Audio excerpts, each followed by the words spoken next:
What is going on, everybody? Welcome, Lineman Life Live. It's Wednesday. As you guys know, we always come with it on the hump day. Tonight, obviously, we're going to be talking about the stuff that we talk about normally on here. The Super Bowl's coming up. We got the brackets, got predictions. But I wanted to first introduce you guys to a special guest. Many out there in Jaguars land will know this man here on the screen in the bottom in his camo. He's out hunting bucks. Jimmy Smith, legendary Jacksonville Jaguar receiver. Jimmy Smith joins Lineman Life Live. Jimmy, what's up, man? Uh-oh. Jimmy, can you hear us?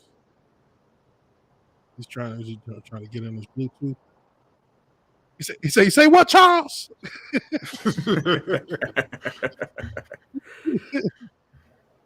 Jimmy, you hear me? Can you hear me?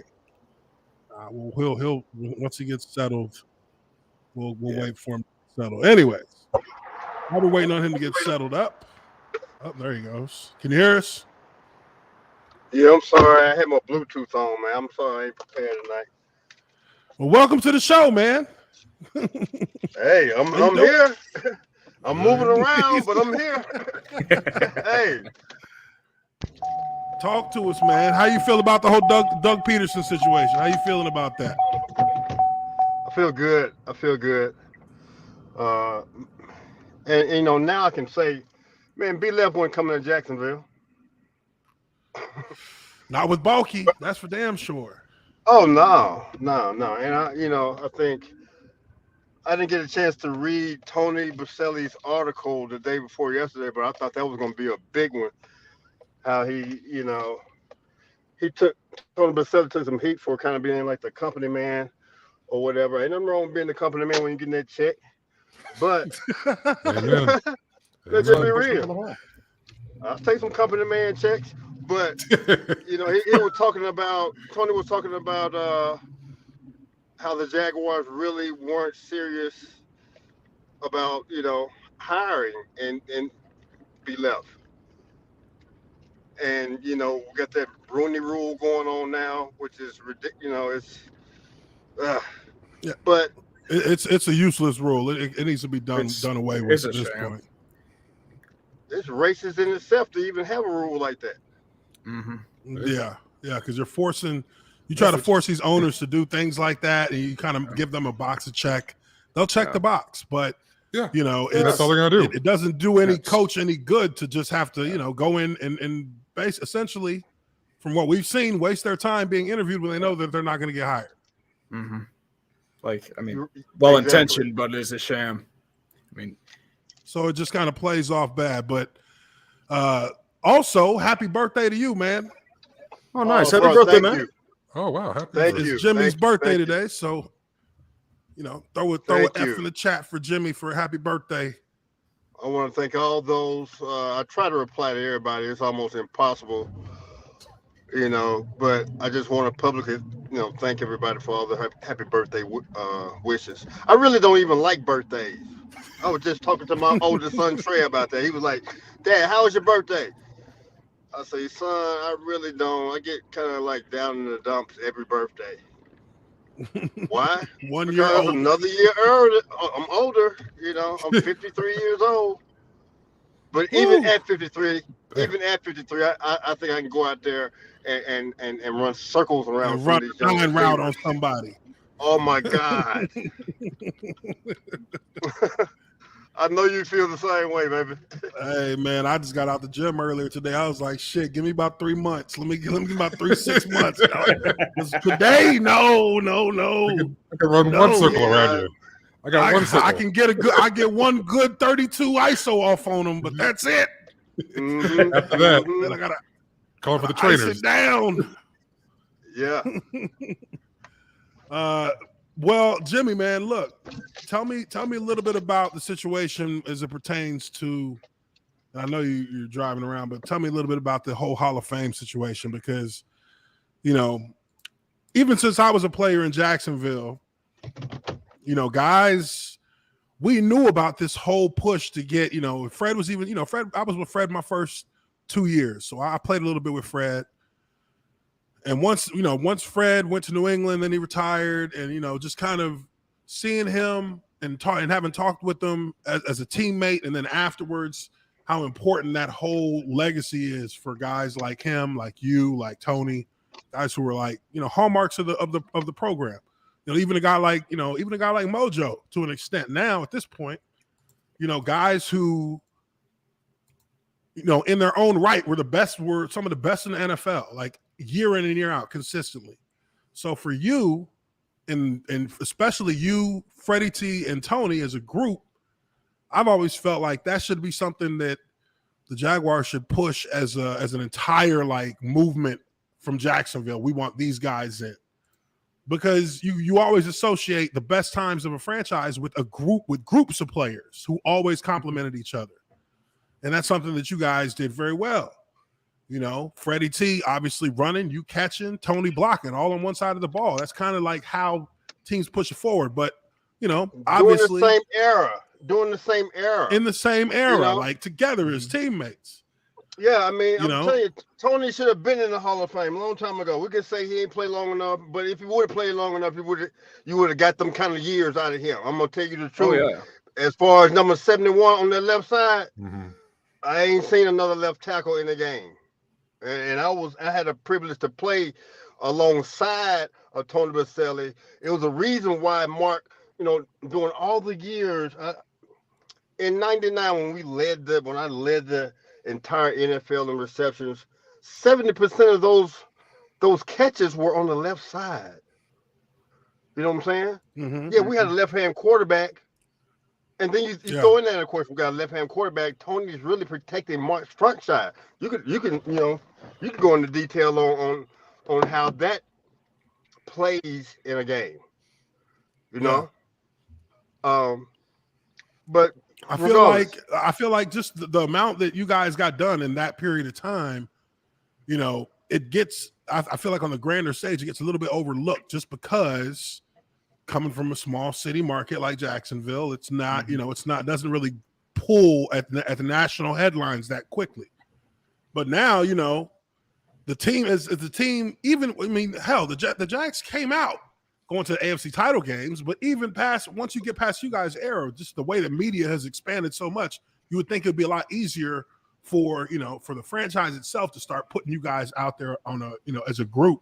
As a package. Well, to realize how each and every one of us individually, the impact that we made as far as the franchise. All three of us at certain points in times were faces of the franchise, and we played at the same time. Yeah. And so I pray and hope Tony gets in. What I don't like, we shoot ourselves in the foot, and I'm talking about our Jacksonville people. Is when we let's get Tony in first, then we'll get Fred. And who made that up? Where they do that at? I don't know. No other NFL team that's doing that. Do y'all? Nah. Yeah. Do y'all? I mean, I'm just saying. Look, you look at the usually Rams, it's you push all your eligible guys. Yeah, you push all your eligible guys. You push all your push. Oh yeah, like it doesn't matter who gets in first or everyone that can't get in. Hey, let's go vote for our guys. Get our guys in. Clearly, if one goes in first and one goes in second, that's cool. But you're pushing them all at the same time. You push them all at the same time, and that's the problem I have with Jacksonville. We talking about is it small and no, it's us. It's us. It's our own media. It's us. And we even if someone doesn't get in the first time. I burn Dan Higgins' ass up every time I hear him say it. He know it too. Oh, Tony this and Tony. Man, look, what about the rest of us, Dan Higgins? That's why nobody ain't listening to your show no more, Dan Higgins. I don't like Dan. Y'all tell him I said it. Oh, damn. Hey, Dan. Shots fired. No, I like Dan. I like Dan, but he be, he... Yeah, they try to, sometimes in the media in Jacksonville, there's not a ton going on out there. So when they get a chance to write a story that's going to be out in the public sphere like that, they try to be edgy sometimes. They try to be try to come off as, the sharper the sharper tool in the shed when really generate clicks. You got to look. They're trying to get clicks. Exactly. So a lot of times it's hard to really get a true intentions because at the end of the day, like you can put Jimmy Smith's numbers up against any receiver in the NFL. Who you can put his numbers up against receivers who were already in the hall and be like, yeah, we got better numbers. What's so cold game about it? You can ask the receivers that's going every year who the best was, and they're gonna tell you who the best was. Look at all the defensive backs. They're gonna tell you who you think the best receiver you've ever. They're gonna tell you. Ask them. Yeah. It ain't no debate. What's the conversation about? Ask the ones who are already in and who are current. Ask Megatron right now. I dare you. Anybody. Megatron will tell you. I bet he will too. Ask Megatron who's the better receiver. Players know. No, I know it, man. Now he was a playmaker, but as far as running those routines that was in our system, those routes. Man, I took pride in that. As far as toughness, I took pride in that. Yeah, that's why Tennessee had to go and draft Pac-Man Jones. When I was watching the draft that year, when Pac-Man Jones got drafted and he's standing on the stage like he's Jeezy or somebody, I said, okay, they got somebody I'm going to have to fight. And what happened was, I remember his rookie year. We're playing in Tennessee. We battling. I'm like, ooh. I'm glad I'm glad I had brought. I'm gonna bring my A game anyway, but I had my A game then. And Pac Jones. I mean, I'm telling you, man, I had to. Man, we fist fought for 4 quarters. As I was running my route, man, I'm steady uppercutting him. He undercutting me. He hit me in the throat. I'm hitting him in the throat. We fighting. I mean, literally fighting. He gets a flag. I ran a curl route. It was 3rd and 7 or something. I ran a curl route, ran a little short. But I came out of the route, and I don't know, it was incomplete or whatever, but he got a flag. And I was like, I'm glad he got a flag, because it's gonna be a long day. This little rookie is for real. I'm gonna let the world know, boy, he is for real. And I remember Pac-Man Jones said, "Oh, hey," he was arguing with the referee. "Oh man, what? Hey, that wasn't he holding me too. He pushed it off. Okay, don't worry about it." Pac-Man Jones came back to the line. He said, "I was made for this shit," and got right back in my face and started battling again. I was like, "Woo, boy!" But he. So I mean, but that's respect, though. That's respect. Boy, that's respect. And when I hear about him to knock somebody out of the club, I know the feeling. Because at least I had on equipment. He did. The person at the club did not. No, I mean he the real. That's them real dogs, man. Real dogs. And when you ask those real dogs, who are some of the best receivers you face? I want you to get their answers, and I guarantee you, it's gonna be. You're gonna think, Jerry, T.O. man. No. They're gonna tell you in them top 3 receivers, I guarantee you I'm gonna be in the top 3 or 5. Ask Ty Law, ask Samari Rowe, ask all the best. See what they say. Yeah. Don't ask no reporter. No, man. I mean, you see it on film. Mm-hmm. It's there. It's there. So before we let you go, man, because I know you can't stay too long. Tell me a little bit about what you see. Like, what's the path forward in Duval? Like, how does it move forward and be successful? I mean, you seeing the same thing I'm seeing. The whole country seeing it at this point. Doug Peterson's a good hire, but how do you think everything can come full circle and be good for the future of the franchise? Well, they got to have that culture reestablished. All right, Doug Peterson doesn't know the culture. No one knows the culture. You have to have that no matter where you go. Everybody has their culture. We don't, and it's just that disconnect because we have to change in ownership. And, I think Doug Peterson is the best. I mean, I think we're in good shape. I think it's going to come full circle. he can't do any worse than the previous coach. What are you talking Can't about? do no worse than Urban. We know that. Man, look, pay me to be the head coach. I guarantee you, I'm going to be on that team, on that plane with my team. Every time. Yeah. Where they do that? That's the thing that blew everybody. You're not going to find me in no club going up no woman's. You're not going to see that. Like he couldn't even do the bare minimum. That was the problem with him. That was like that to me. That was unbelievable, bro. Because I've never seen that before, ever. Man, please. Like, I feel like the players from last year's team, like they're going to have stories about Urban like in 10 years' time. Shows like this. There's going to be a book. A tell-all. Oh yeah, that too. I mean, it's unbelievable. But so you can see the way the team rallied that last game of the season, man. I was actually proud of the team. Mm-hmm. Yeah, absolutely. You know what I'm saying? I was in my clown makeup and I was still proud because I mean, you know how it is, man. Like you ain't coming into Jacksonville if you the Colts and just gonna snuff us out in Duval. That's not gonna happen. Right. But right. You know, the fact that they did it and this was to keep the Colts out of the playoffs, and you know, even with the clown town stuff that was going on.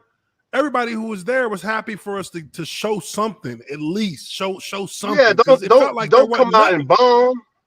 Yeah, yeah. I mean, the clown suits was something. Look, y'all better play today. We got these clown suits on. We out here, you know, draw the connection.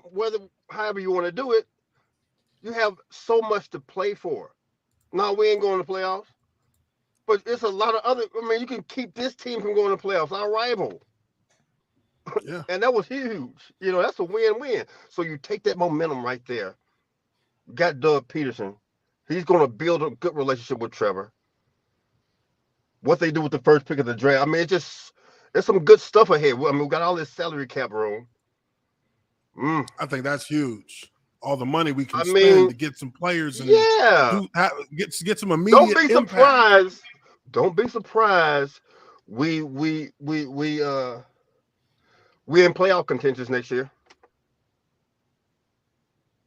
Don't be surprised. Okay, yeah. I mean, I could see it. If they do things right in the offseason, free agency, yeah, I can see that. I could see that happening. I've never been against – I feel like Doug Peterson would be able to bring a culture to the Jaguars. I feel like he can bring that because he had one in Philadelphia that he was starting up. And then, you know, as soon as he tried to get some – you know, as soon as he went for personnel, they got rid of him. Yes. Now, that's the thing that I think about here is personnel. And you got 2, maybe 3 years of guys, of personnel on this one team that hasn't had, I mean, they've just been in chaos and turmoil. There's no way you can win. You know what I'm saying? You got about 2 years for sure, maybe even 3. If it's a guy that's been on that team for 3 years, definitely the last 2 years. These guys haven't really had nothing to play for. You ain't had nothing to play for. You just there. You're confused. It's chaos. It's stuff going on everywhere. You can't focus on winning no game in defense to the players. You see what I'm saying? Yeah, I never looked at it as a player thing this whole time. I never looked at it like the players are the problem. The structure is the problem. Mm-hmm. The structure and the disconnect in the structure. You feel what I'm talking about? And so the players now, there is some stability with Doug Peterson, hopefully. And I believe so. I like Doug Peterson when he was at Philly for some reason. Yeah. I really did like him. So yeah, I did. With him coming from y'all, you can hang it up by talking about Doug Peterson in the media because boy, it's gonna go off his shoulders because I know in Philly, them fans don't play. Yeah, they got fans over there. They tear cats apart. Boy, yes. So our fans in Jacksonville with our clown suits on is not going to offend Doug Peterson. And that's good because Trevor needs that. The 2 quarterbacks. He's got a lot of Christmas gifts, Doug Peterson. And, you know, forget about Balky. You know, let's stop talking about this Balky stuff. And let's move forward, man. We can get into the playoffs next year and all of this stuff is kumbaya time. Now our brand. You can have all kinds of shit going on if you win it. Hey, exactly. Now our brand, as far as us Hall of Famers, me, Tony, and Fred, now they start looking at us now we have a better chance of getting into the Hall of Fame because now our brand, because our team is winning. Mm-hmm. Don't nobody Aaron talk Hill's about all. us. I mean, I need they for don't the talk team about to you if you ain't win. winning. Even you could have the best players in Yeah. like look, Maurice Jones-Drew went to the Pro Bowl 3 years in a row, but he's the only one you would hear about because we weren't winning. Right. But somehow he was just making shit happen. You know, we got the Russian title, but you know, they don't look at the rest of the team. They only look at that one player. So if you got the whole team winning, if the team's winning games, then they start looking at the players. They start looking deeper into the team. We ain't got no choice but to look when you're putting W's on the board. Right. Yeah, all right, guys, true. I love you. I gotta go and we appreciate you, man. Night. Thanks for being on with us. Yeah, and happy birthday, man. Happy birthday. We got a lot of people on here wishing you happy birthday too. Absolutely, man. All right. Thanks, guys. Absolutely. Right, peace. All right. There he goes, Jimmy Smith. Damn, 53. I would have never thought he was 53. Oh. I don't think it was his birthday today. I remember watching him, the Jags put a little shout out to him on there. And I apologize. I should have read these super chats while he was on here. Let me go ahead and read them now. We got Kyle Donovan says Jay Smooth in the house, Thunder and Lightning, baby. Duval, appreciate you very much. Charlie Tukapetla. You guys, y'all know I fucking. He gave us the tutorial last time. He gave us the tutorial on it. I still can't get it. Charlie Tequapetla. Tequapetla. I think that was right. Happy birthday to a living legend and 5-time Pro Bowler, Jimmy Smith, number 82. Yeah, that's crazy. 5-time Pro Bowlers. Like they're nowadays, with players who just finished playing, who just retired, they get like 5 times Pro Bowler. They're talking about Hall of Fame. Got to be a Hall of Famer. Mm-hmm. You know what I mean? Like that's crazy. Like we talk about that now, but back then, you know, this guy's a 5-time Hall of Famer, still waiting. I mean, 5-time All Pro Bowler, still waiting. Like it takes a while for wideouts to make the Hall of Fame. Like it took Tim Brown a while, if I remember correctly. That's the only thing. It did take Tim Brown a while. It took him like a decade. Like which I mean, Tim Brown was one of the best receivers of his generation. Tim Brown was Another Dallas guy. RC from NYC for $5 says, "What's up, everyone? Jimmy, have a safe and blessed birthday, Duval." We appreciate you guys, man. Appreciate y'all. Appreciate Jimmy for being on here. Let's shift this thing around. Super Bowl predictions.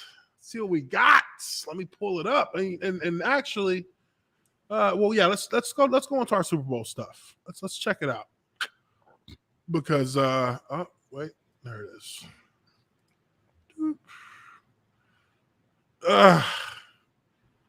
Now we are sitting at the Super Bowl. And LA Bengals, I mean, we don't really need to. I'm not asking everybody to go in depth on this exactly, like talk about the pros and the cons of each side or whatever. But if you got to pick who you're going with, and we talked about this even yesterday on the during the media day. I mean, I feel like I'm the only one who feels like the Bengals pull this off. 27-23. I know Tree, you picked you're the only one. Yeah, I'm alone on this. I picked the Bengals? Yeah. Oh, hell yeah. Oh, I had 30-28, if I remember correctly. It's just like this year makes no sense, so might as well keep it going. True.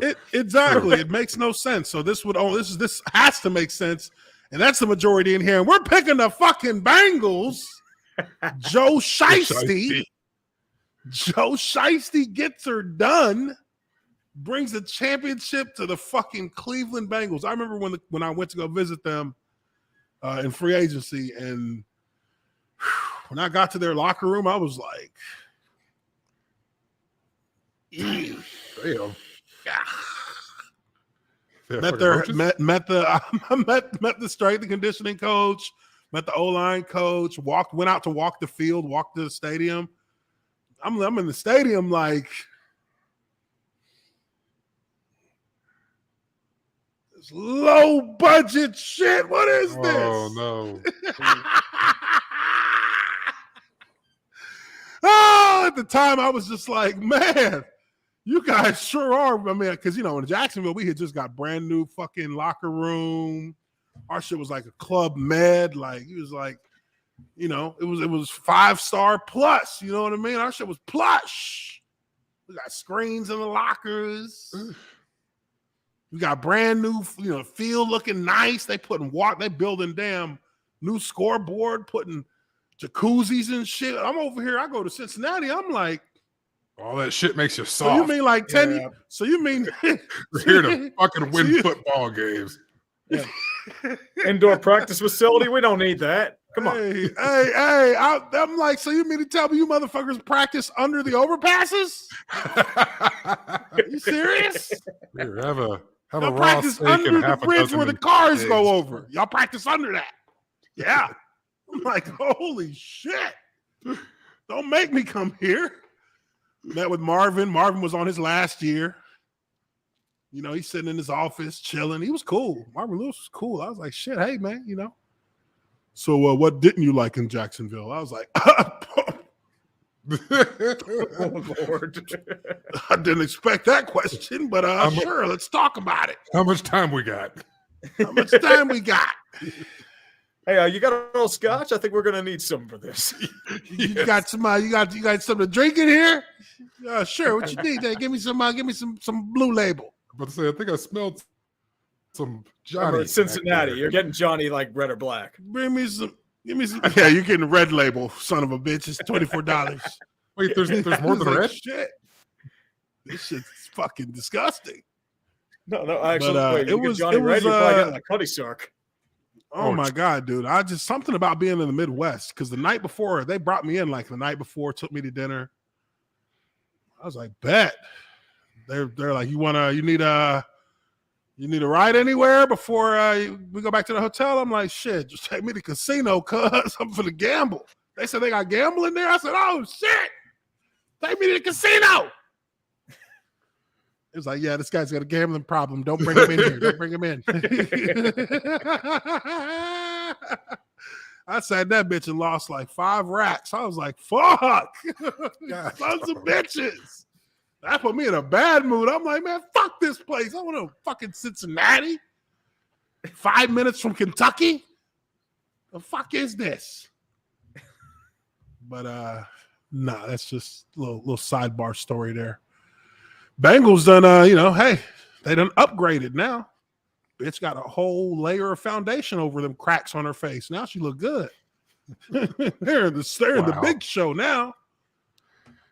I like Joe Shiesty though. I think he can get it done. I really do. Really do think he can get it done. Pretty impressive player.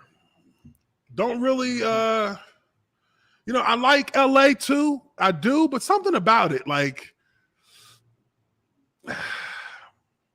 it seems like just one of those things. It's like the Miami Heat when they went and played against the Dallas Mavericks in the NBA Finals back in 2011.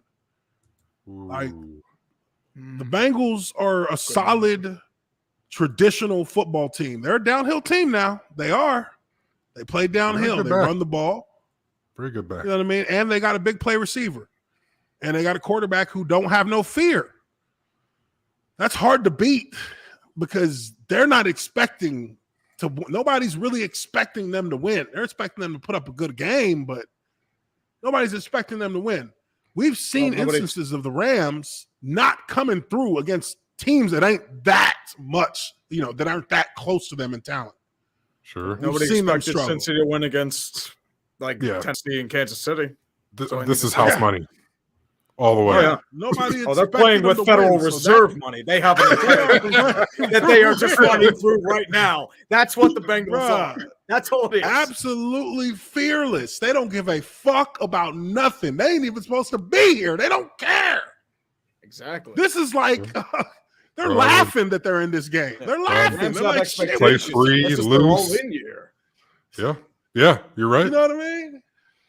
They are laughing that they're in this. So they're going to play so carefree with no fucking pressure. Like, can you believe we're here? It's going to be unbelievable. Exactly. You're going to see them make plays and be like, they're making plays like this is the game that they just, like they've always been in the Super Bowl game. They should. That's where the danger is because LA feels pressure. They're in LA. Everybody's interviewing them. Aaron Donald, his whole story arc. Oh, I want a ring. Motherfucker, it's your second Super Bowl. You should be happy with that. A lot of motherfuckers ain't coming back after their first one. Shoot.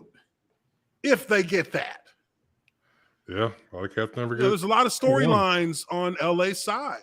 Too many storylines, which to me, it means they're going to have too much pressure.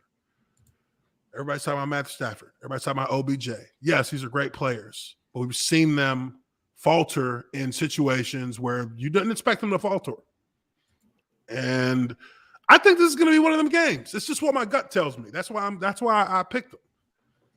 I just think that this is the perfect setup for a complete plot twist. And the NFL loves its plot twists. Who do you think they really want to anoint as the new face of the NFL? Matthew Stafford? He's been a loser for fucking 13 years. The guy that's going to be not around about the for the next quarterback. It's about 15 LA. years. They want to legitimize that franchise. That's why. It's not about Stafford. But that team is stacked. You know what happens when you stack teams like that? They fail. The Miami Heat, not 2, not 3, not 4, not 5, not 6, not 7, not 8. They got a whole goddamn WWF fucking pep rally when they introduced the big stage three and shit.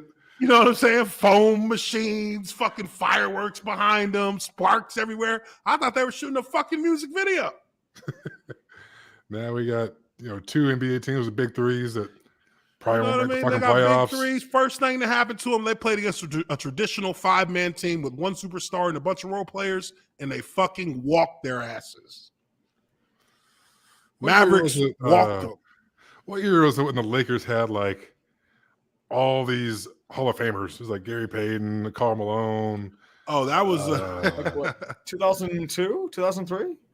Something like that. Yeah, It's been a that while. was right after. That was right like, after the Shaq era. That was right after the Shaq era. When Shaq Shaq left, this is gonna bug me. They had a couple years where they got Gary Payton, they had Karl Malone. Oh man, they had a 2003, 2004, 03, 04. Yeah, they had names for your ass. Yeah, they had the whole fucking bench was Hall of Famers. You're like, there's no way. Horace Grant.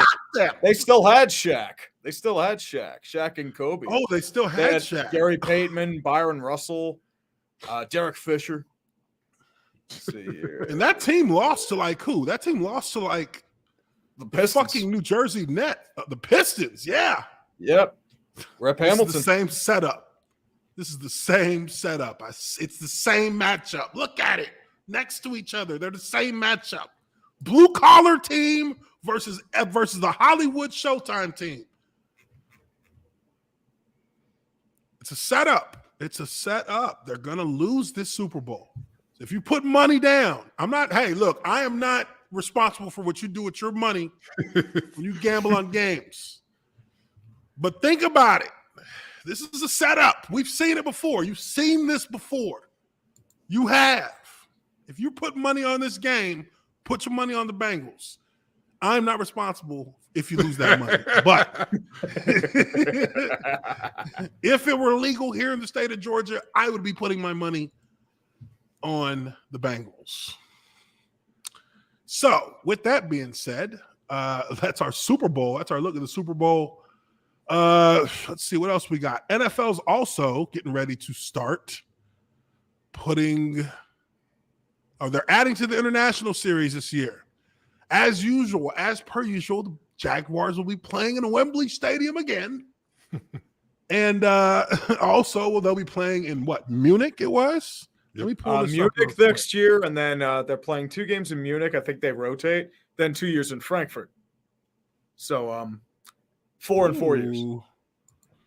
Damn. See, those are the games. See, I played in London. Yeah, here we go. Yeah. Munich, Germany will play host to an NFL International Series game in 2022. I bet they'll be playing at that Allianz Arena. Woo. Yeah. Oh, yeah. I think they are. That's a beautiful arena. Allianz is new too. Okay, NFL draw. Oh, Bayern Munich. Yep, that's where they'll be playing. Bayern Munich. Let's take a quick look here. There's a little quick little quick trailer here we can take a look at. Probably gonna get my shit demonetized, but hey, that's life. That's life. All right. Let's see here. Dun. All right, NFL Deutschland. Mia San Mia. All right, let's see what we got here. NFL. We heard you officially coming to Munich. And we couldn't be more excited. Touchdown! I can't believe they speak English. They couldn't. I mean, I never heard him. You know what? I follow. What's his name? That's what's his name? I think that's No, that's not Johnson, Lewandowski. right? That's huh? The first Jakob guy was Johnson, is that Lewandowski. him? No, Lewandowski is not. That's not Lewandowski. That's That's all I know. shit. Don't have me lying. Bayern Munich is like my favorite squad. That's Was that Moritz Böhringer? No. This is Frank Mueller. It's Frank Mueller. Okay, I remember Thomas team. Mueller. My bad. Thomas Mueller. Okay, he had the World Cup a couple of years ago. Hey, I yeah, do he watch fucking World Cup. destroyed Brazil by himself in the World Cup. Hey NFL. We heard you officially coming to Munich. And we couldn't be more excited. Touchdown! OBJ! Let's go! We've made so many friends from our relationship with the NFL. From the skill players, To the big guys. even our coaches mixed it up. We made long-lasting partnerships. And we've come out to visit. Now it's time for you to come to our house So put on your lederhosen. and practice your best touchdown dance. The NFL is coming to Munich. Let the games begin. That's hot. That's hot. Shit, I might try and go to one of them. Ooh, Good matchup. That could be fun. I've never been that to could be Germany. fun. Lucas close. Mola says Closest English I've is a been was required subject in Austria. school here in Germany, so everybody under 28 speaks it pretty much. Well, shout out to Germany and shout out to Lucas, our German resident German yeah. viewer. Thank you. Well, of most of Lyman my- I Life. mean- Hell yeah, dude. Appreciate you. Germany's ya. definitely it's a growing market for football. I mean, you have most of the foundation, NFL Europe. It was very popular. Frankfurt Galaxy, Mhm. Rain Fire. Mhm. I think they had three forget the name. or four teams over there. Yeah, Munich and Berlin, I think, had a couple as well. Oh yeah, Um, they did, dude. They shut down NFL Europe like the year before I got to the league. Like it was in 2006 they shut it down. Yeah, But that was like legit. I don't know why they didn't keep going with that. But it's crazy that you mentioned that probably- though, because Logistics, go finance. ahead. yeah, money. I mean, yeah, if only they knew that they were going to start making fucking hand over fist billions with bees. Well, you have to Now they remember wanna that's a get back developmental league. It's not a pro. Yeah. It's not like the NFL players. That's probably why they kind of like, But Yeah. Yeah, we And had a now couple there's guys new come leagues over that are there. popping up now that eventually there's going to be a minor league Oh yeah, for yeah, the yeah. NFL. There's going to be a league that They should. essentially serves as a pipeline of developmental players who don't, make it. Maybe guys who ain't ready coming out of college. They go in, they play a couple more years of, double A NFL, basically you would call it, Basically. and then boom, Oh yeah. they get a chance to get signed. They play training camps and stuff like that with the NFL teams until they either make it or it's over. But when I was doing consulting, when I went to Japan and worked with the Japanese league, I was in contact with a couple of people who were doing the leagues in Germany, and I went onto some of their websites and checked out their teams, and I'm like, these motherfuckers are big. They got O-linemen who are massive. They got good size everything. In Japan, you had some good size players, but most of them slightly undersized, not like to a point where they can't play and it doesn't look fresh, but there was the American players were usually the bigger size, but then you might have one or two on the team who were like the same size as the Americans, maybe 5 at the most. But in the German league, them old linemen, they look like just big beefy boys. You know what I mean? No homo. I'm just saying. Someone clip that and take it out of context and use it as a repeatable clip. Yeah, Right, cancel me. Please run for office next year. It ain't about canceling. It's about They're gonna just like big beefy boys. You can put that on a t-shirt. beefy boys. They're was gonna like, save that clip for 10 years. Like Charles Barkley saying, "I want the real meat. Don't give me no fake meat." Oh man, whatever happened to we don't play in Canada no more, huh? I think we had the one game in Canada. Doesn't Buffalo occasionally play up there in Toronto? I think they had preseason. I played them there. I played in Toronto one year. Games? I mean, that's fucking dark ages. I feel the dark ages. That was Petrino's year. No, we were actually good at this point. So it wasn't my rookie year, but we definitely played at Rogers Center. Was it terrible? Yeah, it's pretty awful. But I like the sightseeing aspect was cool. I mean, as far as Toronto in the winter time can be. I remember what's the worst fucking stadium you played at where you were just like, yo, I hope I never play here again? Anywhere. All the California stadiums were shit when we were still playing. I think we played at Qualcomm one year. Oh, and it was like a fucking dungeon. Oh yeah, dude. We played it. I played at Qualcomm. Didn't like it. Played it. The worst one ever for me was the fucking Raiders Stadium. Oakland Stadium was like being in it was like going back in time. Like, whoa, why are we playing in 1980s football? Like, why are we playing in the 1980s? There's like actual AstroTurf covering the floors of the locker room. Like, what is this? Did you have to block on the baseball diamond itself? Because I heard that hurts yes. Yeah. Oh my god. Yeah, this shit was awful. Hey, I'll never forget. And I played there twice and had to play in that shit. But the last time I played there, that was 2013, right? Oh my god, dude. We're watching film on this, and during the game, I made a point to if I'm gonna cut somebody, because all week they're like, yeah, make sure you run your legs, you don't want to shred all the skin off your knees on that baseball diamond. And I was trying to cut a cat. And he this is the Oakland Raiders D lineman. He's doing I got him good in the hip. And he damn near hyperextended his fucking elbow trying to keep himself off the fucking baseball shit. I was damn. It sucked, dude. Guys would be sliding on the ground. I did everything I could not to fall on the ground. I'm no. I'm not blocking you that long.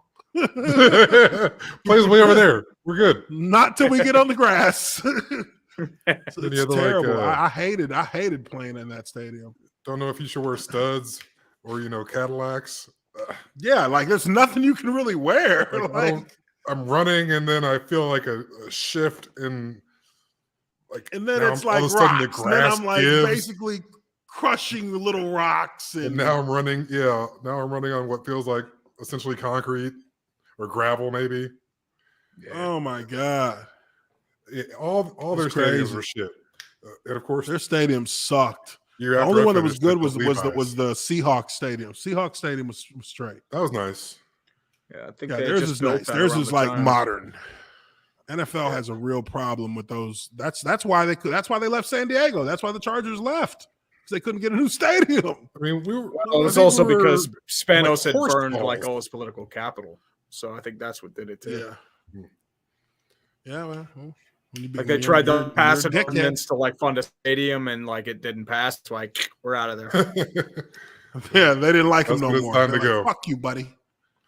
Fuck you, buddy. We're not letting you build shit here. I'm not going to stay around. All right, peace. You motherfuckers just becoming another obscure city in California. Bye. No, you're just a whale's vagina. Shit. Oof. Street Teeth for $10. Hey, Uche, have you heard of the Bussin' with the Boys podcast? It's hosted by Titans left tackle Taylor Lewan and Will Compton in Nashville. I'd love to see you on there. This motherfucker, you must be new to this shit, huh? I don't think you must be new to this show, huh? Yeah, fuck that in. I don't want no invite from that. No, I'm just playing. Look, I don't like Taylor Lewan as a football player. That doesn't mean I can't get along with him on his podcast. Might be a great guy. Might But be pretty wonderful, sure lovely you guy. won't see me on there. Pretty sure you won't ever see me on there. I think he's just a big beefy boy. Because he would ask me, because if he says anything about me playing in Jacksonville, I'm gonna talk about how much he fucking sucks and how much he got his ass fucking DDT'd. How many times he got DDT'd by Buda Baker, a fucking defensive back, that I broke down the film. I got a link. We can watch the film if you want. If you want to do this, we can watch the film, Taylor. I got the film. I broke it down. We can watch the film. You suck, guy. You suck. Big guy in the sky. We can compare your lie. seasons against mine. I don't give a fuck if you got all pro. You got all pro because you got a fucking monster behind you. Yeah, you're That's blocking why. for an 18-wheel Mack truck. Yeah, you're blocking for fucking goddamn Optimus Prime. Humvee, a fucking fully armored military Humvee, an Abrams M1 tank back there behind you. Don't give a fuck about that shit. Shit, I can show you Buda Baker going through you with one arm, though. You ain't never gonna find film of me like that ever, because it never happened. Yeah, y'all don't get me. That's the only way you can get me started.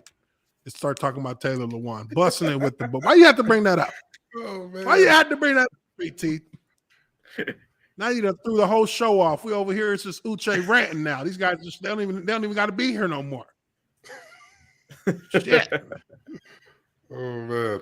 I can't wait till his Hall of Fame nomination. Shit, you'll see me stand up there and throw an egg at that motherfucker. Motherfucker, you don't belong. You don't belong. I can't wait. I can't. Oh, wait. dude. I can see you just randomly. It's like Taylor Lewan's gold bust got defaced at the Pro Football Hall of Fame, and we have no leads as to who did it. And then we see you just cackling in the background, laughing hysterically. Just went by Canton. Had a burning good time. Oh Lord. It's coming. It's coming. Hey man, I know one thing. I'll put every play of my career against every play of his, and I guarantee you, I got better. I'm better than him on almost and probably every facet. Have you seen him run block? He runs his feet all narrow and shit, and then he gets his ass dunked on, and then he blows his. Oh, I'm not gonna make fun of him for blowing his ACL, but hey, you shouldn't blow your ACL run blocking, my friend. That's all I'm saying. Keep a base under you. You know. Yeah, get your base, get your base, get your hands inside, take the fucking 18% tint fucking face mask off. Trying to be cool looking. When's the last time you seen a fucking lineman wearing a goddamn 18% fucking tint, 8% tint, presidential tint fucking face shield? You don't do that. Oh, no. And if you're gonna do it, you better be good. You better be good. I think he wears alternate color cleats too. Oh shit! He wears so I see what it is. He want to be like a quarterback. I think he wears like low top get the nice cleats that you don't. Yeah, okay. Like low top. Okay, I see it now. Joints. I see it now. I see it. He looks good.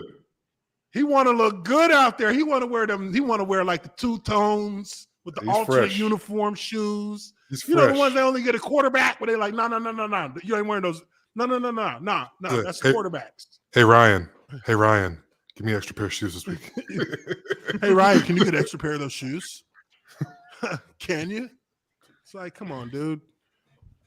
I seen cats rolling this cat out on film, and I was like, man, is that the cat that Jalen Ramsey was always fighting? I can see why he was always fighting this motherfucker. He talk cash shit, but he be getting rolled out. What you think? Why you think they didn't beat? Come on, man. Don't get me started. I already started, didn't I? I think you went over that like I mean, come on, bro. Remember when they got beat? What was it? Last year or the year before? I can't remember. It was the year that they beat Baltimore. Then they went to Kansas City and they got beat. 2 years ago. Or maybe.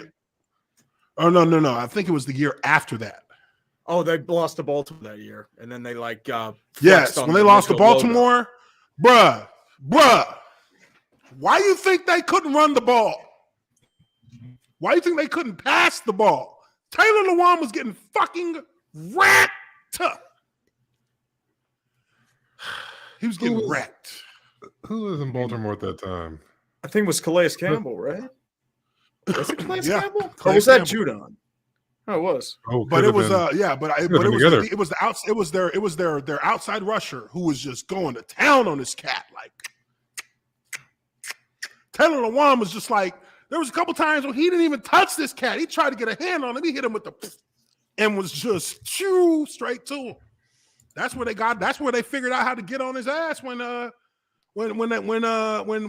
Arizona came to town, first game of the season. Bro, you know what? Go look in my trench warfare playlist. That's there. First game of the season. Is it Chandler Jones? It's the whole fucking Arizona defense just running through this cat. Everybody who rushes on Arizona's defense got a shot at Taylor Lewan, and they won. Majority of the time, 90% wins. Fucking, that's how it was. Getting some, you name it. I mean, hey man, hey, look, look. Everybody gets got. Everybody gets got. This is true. If you play long enough, you're gonna get got. You play long enough, you're gonna get got. I done got. Jarrell Casey got me the first time I ever played him. He got my ass on one. He got me on like one run play in the first quarter. This motherfucker ran me right back into Mojo. I said, God damn, got me. Hey, from that, after that game, because that game I didn't grade out very good against him in the run game. He got me on the draw. He got me on the fucking. I was pissed. I was like, man, fuck, that motherfucker got my ass. I said, shit, not the next time we play. Guarantee you. Next time we played, his worst grade out of the entire season. And it was with like 2 games left. He didn't get a pressure. He didn't get a tackle. He didn't get a sack. He got I believe he got a half a tackle is what he ended up getting that game. Shit. He got an assist on a tackle. That was his grade out. He didn't get nothing else. That motherfucker was good too. He was really good. He was really great good. Years. Oh, Casey, he's a beast. He had a couple double-digit sack years, if I'm not mistaken. Yes, that was the year. That was the year. He had 11 sacks. He had 11 sacks that year at defensive tackle. I worked his ass when they came to Jacksonville. I watched film. I seen his number one move that he loved to do. He got everybody with this move. I was like, whoo, that's going to be a tough one. A little like feint to the inside and then fucking rip to the outside full speed. When did 300-pound motherfuckers start being able to do this shit? I said, how the fuck he moving like that? He got every guard on film just. What happened to the good old 1990s defensive linemen? We just kind of ran into each other and fucking titty bumped a little bit. Oh, you're like 450-pound Ted Washington, man. Gilbert Brown. And, if you could bench press more than I weighed, I guess you were gonna win. Hey. But that was the only way. What was the old there was no moves. I'll never forget. I'm running you over. Getting ready for that game, I was like, I'm over here yelling at this goddamn scout team detail. I said, motherfucker, do this. I told you the move. This. I showed you the move. I showed it to you. We're gonna watch film together time, man, after he practice. did that move first play of the game. First pass of the game. He went straight to it. And I couldn't even see how fast he did it. My body just reacted, and I fucking hit him with the right hand right in his fucking sternum and shot him out into the defensive end, and they hit each other and fell down. And I was like, whew. It was like that Neo moment in fucking the Matrix. I was like, did I do that? I was like, yeah. And I just start getting his ass every play. I'm like, yeah. That motherfucker was good. He was really if you good. put him up against Taylor Lewan, he'll work Taylor Lewan all game long. He's good. That cat was good. I don't know. And I don't know what they did with him in Tennessee, but after he left Tennessee, like that was it. He became really good. I didn't Denver. understand. I remember that. I think he does have a ring, if I remember correctly. Does he have a ring? Does he? I think he went there after that. Let me check. After they got that Super Bowl. Yeah, he was still in Tennessee. You're right, he did. He had 1 year in Denver. I thought he was. And then he was done. My bad. Yeah, that's crazy, right? Like that's a player who should still be playing. I would say. I mean, look, bro. I'll tell you right now.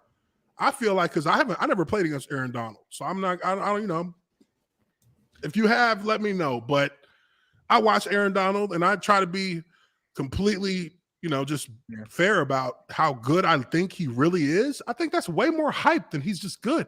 I think he's playing against a lot of offensive linemen who aren't good. Because the ones who are good, he ain't gonna do them like that. That's not gonna happen.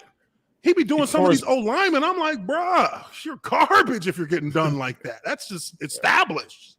Yeah, I think it's in some people's heads before the game even takes place, and they're not playing. People aren't playing like they should. Yeah, like some people they're mentally bro, I swear, like that's what I'm saying. Like I be watching some of those cats the way they play them. Like, bro, when I watched I forget the dude's name on Jacksonville. They gave this fucking terrible fucking left guard, Norwood, I think his last name is, $35 million. Norwell. This cat is the reason why James Robinson fumbled that ball, and they showed that shit all over motherfucking Twitter, how he literally ran through Norwood without Norwood even touching him. How do you allow that to happen? Like, you don't get taught to play O-line like that. And everybody said that this is, Aaron Donald's unstoppable. I watched the play in slow motion. I'm like, he didn't even actually he didn't have any resistance, like at all. There was nothing. Who gets the credit there? The guy who just ran forward and ran into the running back, or the guy or the guy who literally did not even touch the guy he was assigned to block, as if he was trying to avoid him? Like, come on, bro. I played against Albert Haynesworth in his contract year as a first-year starter twice. And then I played against him three more times in the next 3 years. I couldn't escape this motherfucker. Like, I played against some of the best defensive tackles of that era when I played. And only the one who gave me the most trouble was the motherfucker from Cincinnati. Fucking Geno Atkins that motherfucker was real. I was like, yo, man, you got to slow it. You got to stop. You got to stop. Like, once I get you in this position here, don't make me chase you, bro. Don't make me chase you. Why am I running 30 yards on this play? Like, that fucker had natural leverage. Because his motor, he had a super motor. JJ Watt, whenever I had to block him, I would always try to send him to my center so we could gang up on him, because he has a super motor. He'll make the play at the end when you think that he's going to stop. Yeah. You're like, fuck. Yeah. That's the most annoying thing is like the Haloti Ngata. Guys. I bodied Haloti Ngata, but he almost bodied me one time too. He'll stick up on you. He showed respect on the field, and I really appreciated that, because we could have bodied each other on certain plays and we didn't, because we was like, nigga, we know we're good. Just there's no need to try and like emphasize the slant. We're not directly in the path of the play, so we know how to handle that. Just okay, we're good. Certain guys are pros. Yeah, he was a pro about it, and that's perfect. And Casey, Jarrell Casey, I mean, he was good, but he didn't even, at a certain point when he knew he was blocked, he was like, yeah, you got me. If I knew if he was getting free, I wasn't going to like grab him and hold him, but I'd be like, fuck, okay, he got that play. When he got me on them run plays in Tennessee, I was like, yeah, he got that. Not going to be a good grade, but shit, I'll get back on it, and next time I see him, it'll be a different story. But, when I see guys just get hyped up and you watch their film and I mean, man, I haven't seen Aaron Donald go up against a premier guard. I've seen him just go up against guys. I've never seen him go up against a premier guard, because there really ain't that many premier guards in the league right now. There's not. The motherfuckers are bums. They get beat on TEs. How you get beat on TEs? That should be like I mean, I can understand an ET sometimes. ET is hard because that end. I mean, if the end is good, he'll delay it a little bit and then just hit it. I can understand that, because you're naturally going to be the tackle's naturally going to be behind us. So I get it. Yeah. you kind of open yourself up, for failure, unless you have an awesome tackle that knows it's coming. But a TE, I mean, that's kind of already. Yeah, it's like my guy over me is all I got to do is you know what I mean? Like he's already running over there. He should never make the play. That guy's already running outside. I'm just gonna let him go more outside. I'm just gonna other guy's gonna loop around out and take this DN. The DN don't want nothing to do with being inside with the guard. Yeah, he's not really rushing. The DN doesn't even want to be in that position. Yeah, they're like, I'm chilling. Let me try to get this tip. They're not really trying to rush in there with no big guys. Yeah, I mean, I'll never forget the first time I played against what's his name from Indianapolis. Freeney? Dwight Freeney. Oh my God. I was like nervous. I was the left guard, our left tackle's telling me the whole week, man, this motherfucker spins, Zooch. When he spins, I need your help. I'm like, I got you. So it's Monday Night Football too, and I'm like, shit, all right, here we go. This motherfucker is spinning all over the place, but he hasn't come inside yet, so I'm good. One play, and this is my first time ever having physical contact with Dwight Freeney. This motherfucker was rushing our tackle wide, and they ran a stunt away, so I was just watching the whole time, and I seen that he was getting to the top of his rush, so I started just doing my scoot out there, and I had this left shoulder down, ready, yeah. And he hit that spin, and I said, boom, right in his chest, and he stopped. He stopped. He turned to the sideline, and he started walking off, and he was just like, no. Sorry, I thought you were someone else. He literally walked to the sideline. It was like, no. I said, shit. It's a different game in there, I said, this motherfucker literally just gave up. He said, nope. It is a different I didn't know if I heard him. I mean, he felt that in his chest. He felt it in his chest because I hit him. I was waiting on him. That's what he didn't realize. When he hit that spin fast. So when I hit him, he had just literally come out of it and just boom. He went flying about 4 or 5 yards back. He turned around and just walked. The play was still going on. He walked off the sideline. I don't need it. I was like, they really don't like coming in here, huh? And left tackle. Don't got to worry about that no more. Good shit, Ooch. I'm like, yeah. Don't got to worry about that. They don't like that. Today. Yeah, I say you don't want no more of that. And them DNs do not want to come inside and play no football in there. Yeah, they want to play basketball. Just run around and yeah. You want to run around and steal the ball from behind. He want to do some grab ass from behind. Yeah, well, all right. I guess that's enough ranting and raving for one night about football. Got me in one of those nice moods. Never ever talk to me about Taylor Lewan unless you want me to go off. Matter of fact, I think you should wear a Taylor Lewan jersey if the Rams win. Yeah. If you were in clickbait sports, it would just be a Taylor Lewan. You know what else fucking pisses me off? Is that we wear the same fucking number. That's what pisses me off. Oh, yeah. We're both 77. I'm like, that son of a bitch. If you wear 77, you better fucking show some toughness, motherfucker. Oh, man. Show some grit. Be over there pity-patting with your hands trying to look cute. Shit. He over there wearing his fucking... Never mind. Let me stop. We appreciate everybody for being here on Lineman Life. That's going to be it for us. That is it. We are now going to be awaiting the start of this Super Bowl game, and we'll have the reviews on the Monday after the game, of course, after Super Bowl weekend.